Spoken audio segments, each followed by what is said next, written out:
بسم اللہ الرحمن الرحیم۔ السلام علیکم۔ بندہ ناچیز شاہ حسین ابن 18 سالہ چلاکش آپ سے مخاطب ہے۔ چینل روحانی سکالر شاہ حسین کو سبسکرائب کریں، ویڈیو لائک کریں اور غور سے ہمارا مضمون سنیں۔ انشاءاللہ اگر آپ نے ہمارے مفہوم کو سنا سمجھا اور توجہ دی تو آپ کی صحت بالکل فٹ تندرست رہا کرے گی۔ تو سامعین کرام، روحانی لحاظ سے صحت کے لیے کیا کرنا چاہیے؟ اس میں سب سے پہلی بات جو صحت کا معاملہ ہے، اس میں مختلف ماہرین نے یہ تحقیق کی ہے کہ صحت کو سب سے زیادہ نقصان خوف فکر سے پہنچتا ہے۔ ابھی ہم نے سوچنا یہ ہے کہ خوف اور فکر کیسے کام کیا جائے۔ آگے چل کر ہم آپ کو روحانی عمل بھی بتائیں گے، آپ ویڈیو تسلی سے سنیں اور سبسکرائب کریں۔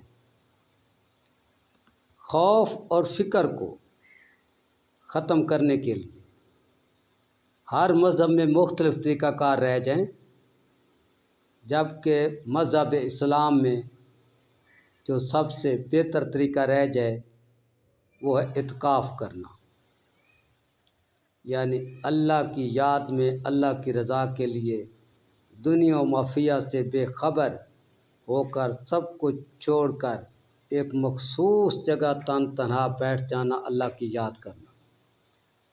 اس سے آدمی کا خوف فکر ختم ہو جاتا ہے اور آدمی کی صحت پہلے سے بہتر ہوتی ہے۔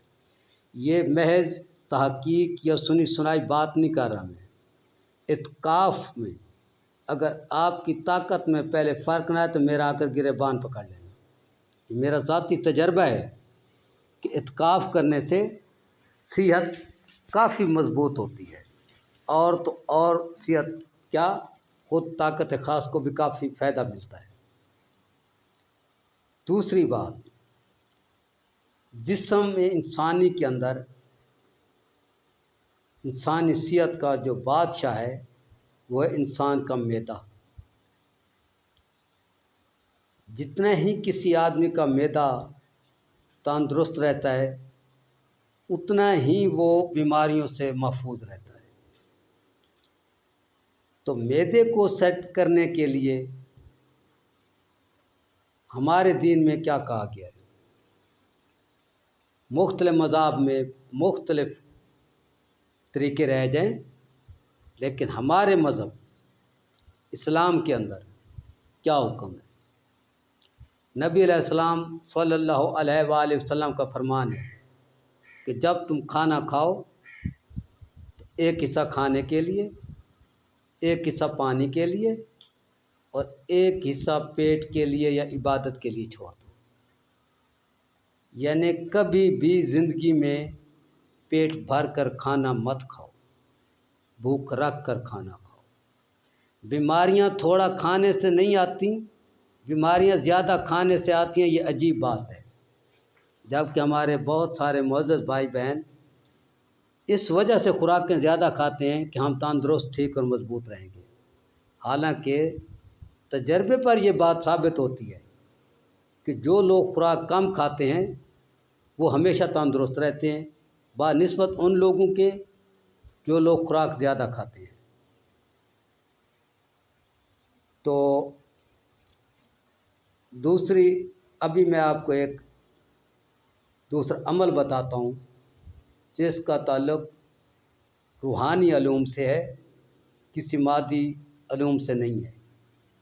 اگر آپ وہ عمل کریں گے تو انشاءاللہ تعالی آپ کی صحت ہمیشہ ہمیشہ بہتر رہے گی۔ وہ عمل کیا ہے؟